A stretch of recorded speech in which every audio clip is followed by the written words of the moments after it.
வணக்கம். நான் வந்து ஸ்ரீலலிதா.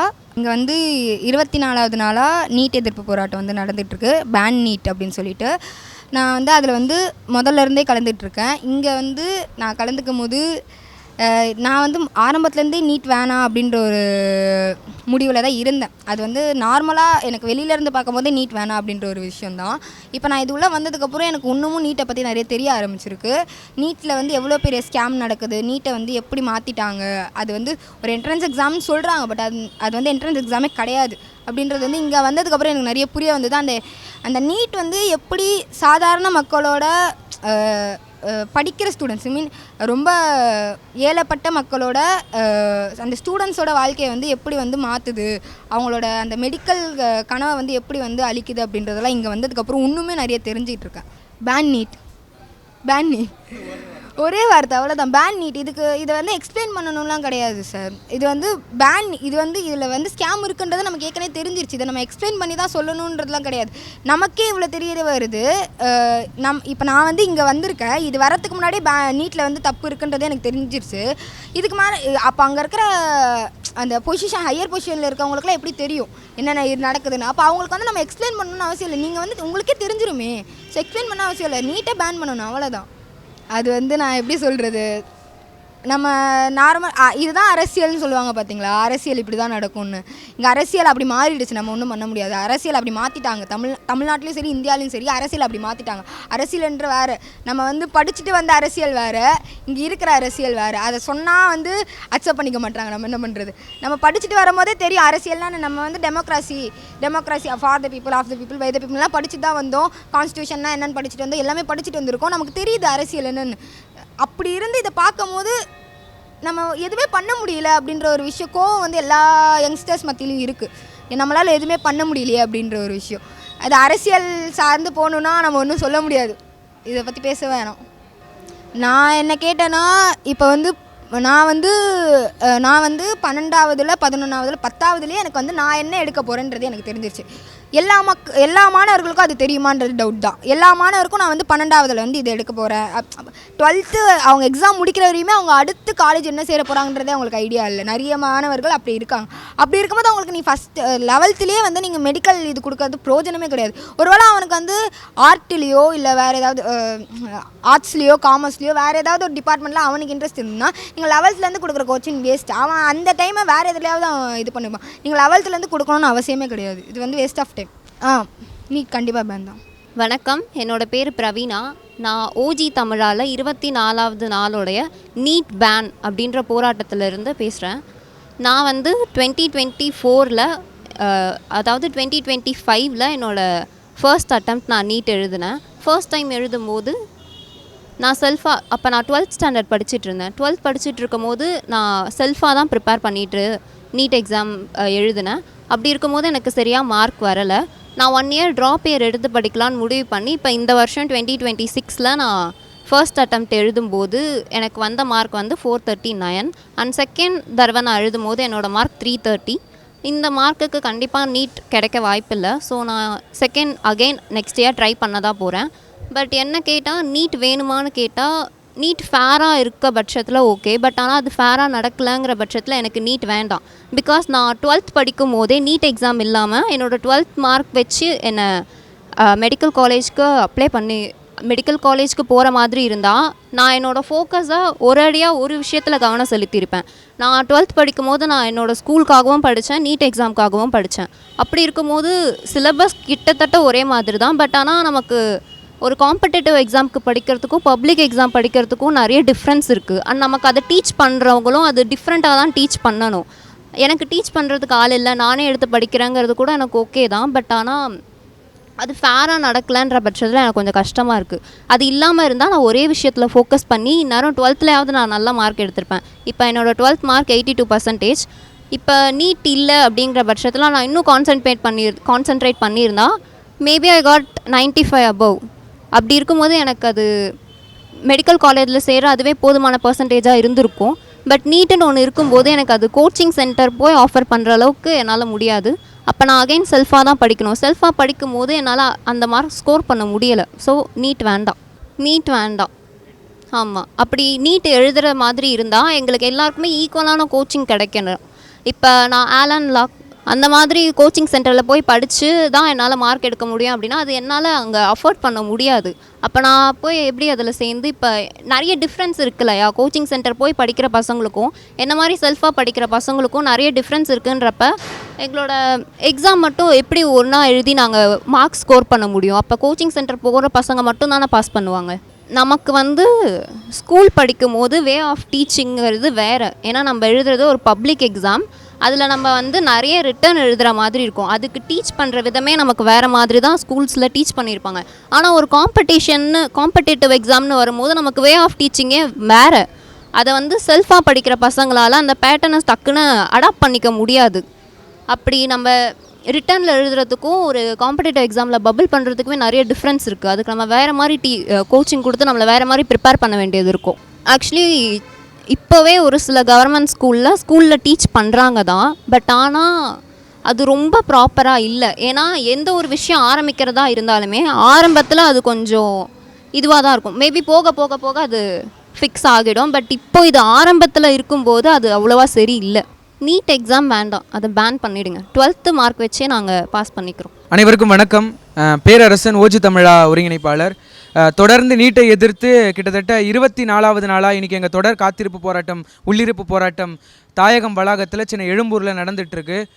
நீட்டை எதிர்த்து அதாவது ஒரு தீர்மானம் நிறைவேற்றுறதுக்கு கூட 12 நாள் உண்ணாவிரதம் இருக்க வேண்டி இருக்குது. அந்த மாதிரி நிலைமை மாறிடுச்சு. தீர்மானம் நிறைவேற்றிட்டா நீட்டு ஒழிஞ்சிருமா, நீட்டு ரத்து செஞ்சுருவாங்களா அப்படின்னு கேட்டால் கிடையாது. ஏற்கனவே 2017 தீர்மானம் நிறைவேற்றப்பட்டது.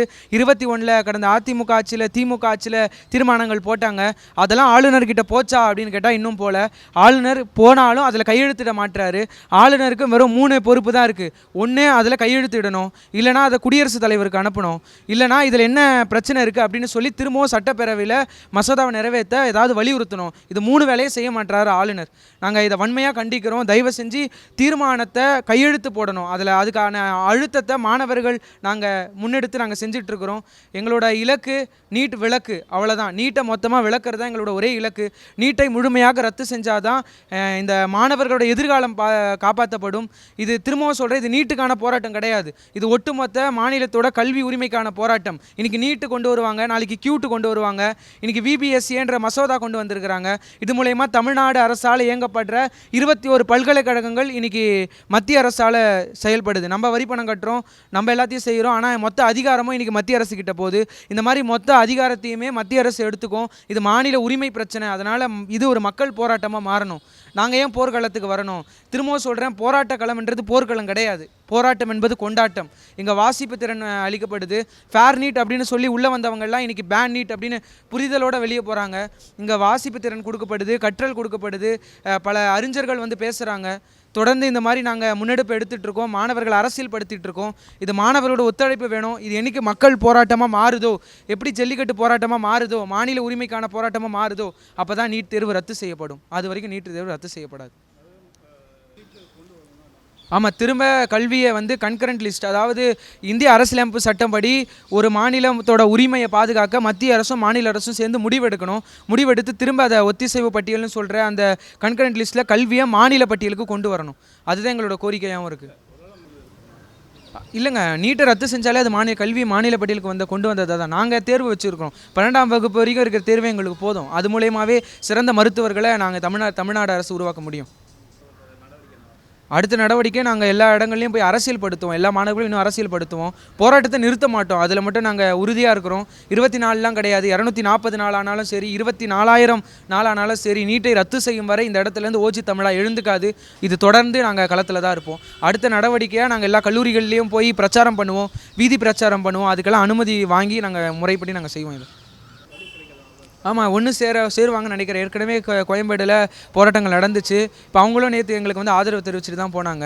அதனால் இது ஒற்றுமையாக செயல்படுற களமாக மாறும். நாங்கள் தொடர்ந்து ஒரு விஷயத்தை செய்கிறோம். தொடங்குறது சுலபம், ஆனால் அது தொடர்றது ரொம்ப கஷ்டம். நாங்கள் தொடர்ந்து 24 செஞ்சுட்ருக்கோம். இன்னும் எத்தனை நாளானாலும் செய்வோம். அப்படின்னும் போது ஒரு பொது இடமா இதை நாங்கள் உருவாக்கலாம், பொது இடமா மாறலாம். எல்லா இளைஞர்களும் திரும்ப இந்த இடத்துல ஒன்று கூடுவாங்கன்ற நம்பிக்கை எங்களுக்கு இருக்குது. இல்லை, இங்கே அனுமதி கொடுத்துருக்குறாங்க. அனுமதி நாங்கள் கேட்டு முறைப்படி அனுமதி வாங்கிட்டு தான் இங்கே நடத்திட்டுருக்கோம். நாங்கள் யாருக்கும் எந்த மக்களுக்கும் தொந்தரவு செய்யலை. உள்ளிருப்பு போராட்டம் தான். அதெல்லாம் பாதிப்பு ஏற்படாத அளவுக்கு முறையாக நாங்கள் போராட்டத்தை நடத்தி முடிப்போம். எங்களோட கோரிக்கை நீட் விலக்கு, அதை நோக்கி நாங்கள் நகர்ந்து போயிட்டு தான் இருக்கோம். ஆமாம், அதே மாதிரி போராடுறதுக்கான ஒரு பொதுவான இடத்தையும் நாங்கள் கேட்டுட்டு வலியுறுத்திட்டு தான் இருக்கோம். மெரினாவை திறந்து விடுங்கன்னு சொல்லிட்டு தான் இருக்கோம். பொதுவான இடத்த அரசு உருவாக்கி தரணும். இது ஏன் அரசு காலதாமதம் செய்யுதுன்னு எனக்கு தெரியல. இது அரசுக்கான போராட்டம் தான். இது நீட் ரத்து செஞ்சால் இது அரசு தமிழ்நாடு மாநில உரிமை பாதுகாக்கப்படுது. இப்போ அரசு இதை முன் வச்சு இந்த போராட்டத்தை வலுப்படுத்துறதுக்கான எல்லா வேலையும் செய்யணும். இல்லைங்க, தீர்மானம் போட்டிருக்கிறாங்க, அது வரைக்கும் சந்தோஷம். தீர்மானம் போடுறதோடு நிறுத்திக்காமல் இது அடுத்தது அதுக்கான போராட்டங்கள் இன்னும் வலிமையானதான். இப்போ தீர்மானம் போகிறதுக்கு ஒரு போராட்டம் பண்ணோம். இதுக்கு அவங்களுக்கு அழுத்தம் கொடுக்கறதுக்கான மாணவர் போராட்டம் இன்னும் அதிகமாச்சுன்னா கண்டிப்பாக தீர்மானம் எப்படி போட்டாங்களோ அதே மாதிரி ஆளுநர் கையெழுத்து போடுவார். அதுக்கான அழுத்தத்தை மாணவர்கள் ஓஜி தமிழாவும் தமிழ்நாட்டு இளைஞர்களும் நாங்கள் கொடுப்போம். அடுத்த கட்ட நடவடிக்கை அரசியல்படுத்துகிறோம். எல்லா இளைஞர்களையும் கொண்டு போய் நீட் ஏன் ரத்து செய்யப்படுதுன்ற புரிதல் இல்லாமல் தமிழ்நாட்டு இளைஞர்கள் இருக்காங்க. அவங்களை இன்னும் எப்படி நாங்கள் மேலோக்கி அரசியல்படுத்தி இது வெறும் நீட்டுக்கான பிரச்சனை மட்டும் கிடையாது, இது கல்வி உரிமைக்கான பிரச்சனை, மாநில பிரச்சனை அப்படின்னு சொல்லி அவங்களை அரசியல்படுத்தி அடுத்த கட்ட நாங்கள் கூட்டங்களை சேர்க்கறதுக்கான வேலைகளை நாங்கள் செய்வோம். அங்கே அவங்களோட எது இடைக்கால தீர்வோ அதை நோக்கி போனாங்க. அவங்களுக்கு ஃபேர் நீட், முறைகேடு இல்லாத ஒரு தேர்வு நடக்கணுன்ற இடைக்கால தீர்வு. ஆனால் எங்களோடது இலக்கு நீட் விலக்கு. மொத்தமாக இது மாநில உரிமை பிரச்சனைன்னும் போது கூட்டங்கள் அவங்களுக்கு புரிதல் இல்லாதனால தான் கூட்டம் வர மாட்டேங்குது. ஆனால் தமிழர்கள் எப்போவுமே ஒரு விஷயத்தில் ஒன்று சேர்ந்துருவாங்க. மாநிலம் நம்மளை யாருனா ஒருத்தவங்க அடிமைப்படுத்துகிறாங்க, நம்மளை அடிக்கிறாங்க அப்படின்ற புரிதல் அவங்களுக்கு வந்தால் தமிழ் மக்களும் தமிழ் இளைஞர்களும் ஒன்று சேர்ந்துருவாங்க.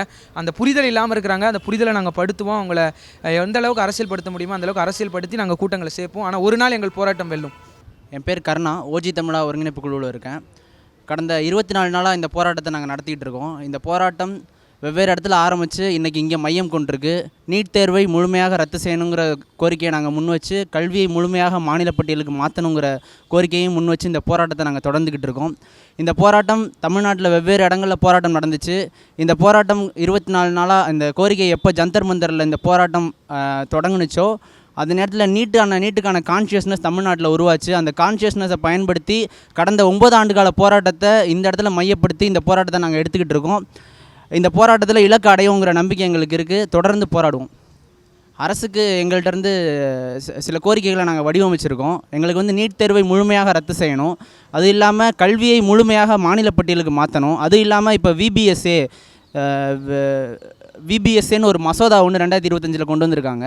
அதாவது மோடியோட கூட்டணி ஆட்சியில் இருக்க கட்சிகளே விபிஎஸ்ஏ மசோதாவை மறுத்திருக்காங்க. ஏன்னா அந்த மசோதா முழுக்க கல்வியோட மாநிலத்தோட கட்டுப்பாட்டில் இருக்க கல்லூரிகளை முழுக்க மத்திய அரசு கட்டுப்பாட்டில் கொண்டு வந்து இந்த மாநிலத்தில் யார் படிக்கணும், எந்த மாதிரி பாடத்திட்டத்தை உருவாக்கணும், கல்லூரிகளுக்கு எந்த மாதிரி ஆசிரியர்களை நியமிக்கணுங்கிற எல்லா கட்டுப்பாடையும் மத்திய அரசு தன்னோட கையில் எடுத்துருச்சு. இது என்ன விளைவை கொண்டு வரும்னா, நம்மளை மாதிரி மாணவர்கள், நம்மளை மாதிரி ஏழை குடும்பத்திலேருந்து வரக்கூடிய மாணவர்கள் படிக்க முடியாத ஒரு சூழலை தான் இந்த விபிஎஸ்ஏ மசோதா உருவாக்கும். இவ்வளோ நாள் நீட்டில் அவங்க பண்ணிட்டு இருந்தாங்க. இப்போ கலை அறிவியல் கல்லூரிகளுக்கும் அதை கொண்டு வர்றாங்க. இது மேலும் எக்ஸ்பேண்ட் ஆகும். கிளாட்டுங்கிற தேர்வை கொண்டு வந்து லா காலேஜை முடக்கிறாங்க. நம்மளுக்கு எந்த இடத்துல அடிவெடுத்து வச்சாலும் அதை நசுக்கிற வேலையை இந்த மோடி அரசு பார்க்குது. அதை கண்டித்து இந்த கோரிக்கை நாங்கள் வைக்கிறோம். விபிஎஸ்ஏ மசோதாவை எதிர்த்து இந்த கோரிக்கை வைக்கிறோம். மாணவர்கள் தொடர்ந்து இந்த நீட்டு பேனுங்கிற கோரிக்கையே எப்போதுமே மாணவர்கள்ட்ட இருந்திருக்கு. இந்த நீட் தேர்வு முழுமையாக ரத்து செய்யணுங்கிற கோரிக்கை எப்போதுமே இருந்துகிட்டு வந்தது தான்.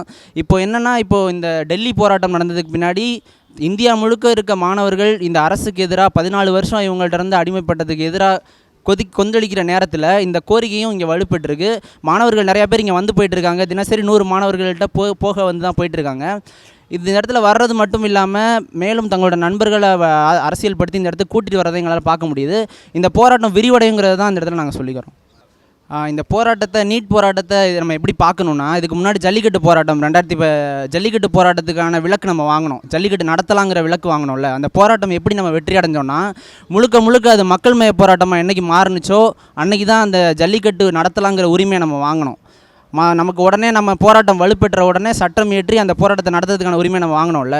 அதே மாதிரி நீட் போராட்டமும் எப்போ மக்கள் மய போராட்டமாக மாறுதோ, இந்த நீட்டை பற்றி நீங்கள் புரிஞ்சுக்கணுன்னா, கல்விங்கிறது இவன் தகுதின்னு சொல்கிறான், நம்ம உரிமைன்னு சொல்கிறோம்.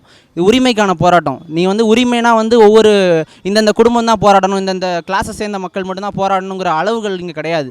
எல்லாருக்குமே உரிமைங்கிறது எல்லா தரப்பில் இருந்த மக்களுக்கும் இந்த உரிமை தேவைப்படுது. அதனால் எல்லாரும் இந்த போராட்டத்தில் பங்கேற்கணும். எல்லாரும் பங்கேற்கங்கிற வழியில் போராட்டம் வலுப்பெறும் போது இதுலேருந்து விலக்கு வாங்க முடியும். சட்டப்படி இதில் விலக்கு வாங்க முடியுமானா அது ஒன்றிய அரசு அதை கண்டிப்பாக நடத்தாது. ஏன்னா சுப்ரீம் கோர்ட்டே ஏற்கனவே காவிமயமான சுப்ரீம் கோர்ட்டாக தான் இருக்குது. அந்த சுப்ரீம் கோர்ட்டு வழக்கு வாங்கிலாம் நம்மள்கிட்ட விலக்கு கொடுக்காது. இல்லை இப்போ இவங்க என்ன சொல்கிறாங்கன்னா சிபிஎஸ்சி வந்து மாநில பாடத்திட்டத்தை விட ஸ்டேட் போர்ட் சிலபஸை விட நல்லா இருக்குது, மேம்பட்டதாக இருக்குது, நீங்கள் வந்து கோச்சிங் வந்து முன்னாடியே சொல்லி கொடுத்துருக்கீங்கன்னு ஒரு போலியான ஒரு பிம்பத்தை இங்கே கட்டமைச்சிக்கிட்டு இருக்காங்க. ஆனால் அப்படி கிடையாது. ஸ்டேட் சிலபஸில் முழுக்க முழுக்க மாணவர்கள் அவங்க எந்த பள்ளியில் எந்த வகுப்பில் படிக்கிறாங்களோ அதுக்கான பாடங்களை படிக்கிறாங்க. அதுலேருந்து 1ஆவதுலேருந்து 12ஆவது வரைக்கும் அவங்க எடுக்கிற மதிப்பெண் அடிப்படையில் 11ஆவது 12ஆவதில் அவங்க படிக்கிற பாடத்திட்டத்தின் வழியாக தேர்ச்சியாகி வர்றாங்க. ஆனால் இவங்க நீங்கள் சொல்கிற விஷயம் எப்படி இருக்குன்னா, நீட்டில் தான் அந்த மாதிரி விஷயங்கள் நடக்குது. முழுக்க முழுக்க ப்ராக்டிஸ் பண்ணுறாங்க. இவங்க வந்து லேர்ன் பண்ணல, ப்ராக்டிஸ் மட்டும்தான் நீட்டில் இருக்குது. இதுதான் முறைகேடு, நீட்டு தான் முறைகேடு. நம்ம இப்போ ஸ்டேட் சிலபஸ் வந்து முறைகேடு கிடையாது. அது ஏற்கனவே நமக்கு அந்த மாடல் இருக்குல்ல, 2017க்கு முன்னாடி வரைக்கும் நம்ம அந்த மாடல் தான் எக்ஸாம் எழுதணும். நல்ல மாணவர்கள் இருந்தாங்க, நல்ல சுகாதார கட்டமைப்பு இருந்துச்சு. ஏற்கனவே பெஸ்ட் மாடலாக இருந்ததை ஏன் இப்படி திருப்பி வந்து ஒஸ்ட் மாடலாக மாற்றணுங்கிறத நாங்கள் கேட்குறோம். ஓஜி தமிழா சார்பாக முன்னெடுத்து 24வது நாளாக இன்றைக்கி தொடர் காத்திருப்பு போராட்டம், உள்ளிருப்பு போராட்டம் நாங்கள் நடத்திட்டு இருக்கோம். அதே தாயகம் வளாகம் சென்னை எழும்பூரில் தான் நடத்திட்டுருக்கோம் 24 நாளாக. இன்னும் எத்தனை நாள் வேணாலும் நடக்கும். உங்கள் நண்பர்கள்கிட்ட புரிதலை ஏற்படுத்துங்க. ஏன் நீட் வேணான்னு சொல்கிறோம், இது மாநில உரிமை பிரச்சனை. உங்கள் எல்லாருக்கிட்டையும் புரிதல் ஏற்படுத்திட்டு எல்லாரும் ஒன்று கூடணும் அப்படின்றது தான் எங்களுடைய நோக்கம். இது வரைக்கும் எங்களுக்கு முதல்ல ஆரம்பத்துலேருந்து எங்களுக்கு ஆதரவு தெரிவிப்பது மே 17 இயக்க தோழர் திருமுருகன் அவங்க தான் எங்களுக்கு முதல் ஆதரவு தெரிவித்தாங்க. அதுக்கப்புறம் வழக்கறிஞர்கள் 2 வழக்கறிஞர்கள் ஆதரவு தெரிவித்தாங்க. பிரின்ஸ் கஜேந்திர பாபு எங்களுக்கு ஆதரவு தெரிவித்து பேசினார். சிறைப்பட இயக்குனர் ஆதரவு தெரிவித்து பேசினாங்க. இன்றைக்கி சுந்தரவழி தோழரும் இன்றைக்கி வந்து பேசலாம் அப்படின்னு சொல்லியிருக்கிறாங்க. அப்புறம் மருத்துவர் கதிர் அவங்க இன்றைக்கி ஆதரவு தெரிவிச்சிருக்கிறாங்க. அதான் இன்னும் தொடர்ந்து இந்த போராட்டம் நடக்கும் தோழர்.